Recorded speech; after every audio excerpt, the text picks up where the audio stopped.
नूराबाद की सल्तनत में लोग कहते थे कि राजकुमार ज़ियान की आंखों में हमेशा कोई सवाल रहता है, जैसे उसकी रूह किसी ऐसे सच को जानती हो जिसे ओबान अभी बयान नहीं कर पाती। ताज, तख्त और शान उसके पास सब कुछ था, मगर दिल के किसी कोने में अजीब सी खाली जगह थी। ध्यान अक्सर महल से निकलकर जंगलों की तरफ चला जाता। वही एक दिन उसकी मुलाकात नायरा से हुई। सादा लिबास, शांत चेहरा और आंखों में ऐसा सन्नाटा जैसे बहुत कुछ छुपा हो।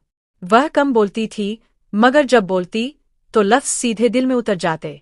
ध्यान को नहीं पता चला कि वह कब उससे मोहब्बत कर बैठा।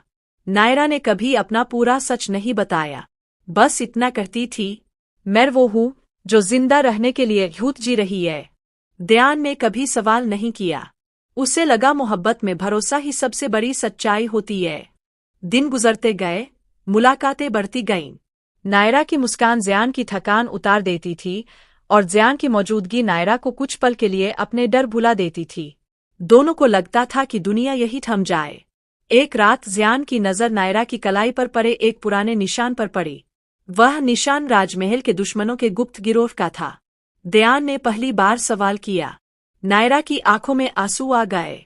उसने कहा, अगर सच बता दूं तो तुम मुझसे नफरत करोगे। ध्यान ने कहा, मोहब्बत सच से डरती नहीं। नायरा ने कांपती आवाज में बताया कि वह उसी गिरोह से है जिसने कभी बादशाह को मारने की कोशिश की थी। ज़ियान को जैसे किसी ने अंदर से तोड़ दिया, मगर फिर भी उसने नायरा का हाथ नहीं छोड़ा। उसे लगा, इससे बड़ा धोखा और क्या होगा, लेकिन वह गलत था। कुछ ही रातों बाद नूराबाद पर हमला हुआ। महल के गुप्त रास्ते खुले मिले। दुश्मन सीधे ध्यान के कक्ष तक पहुंच गए, और उन्हें रास्ता दिखाने वाली कोई और नहीं, नायरा थी। ज़ियान ने अपनी आंखों से देखा कि जिस लड़की के लिए वह ताज छोड़ने को तैयार था, वही उसकी सल्तनत को आग में झोंक रही थी।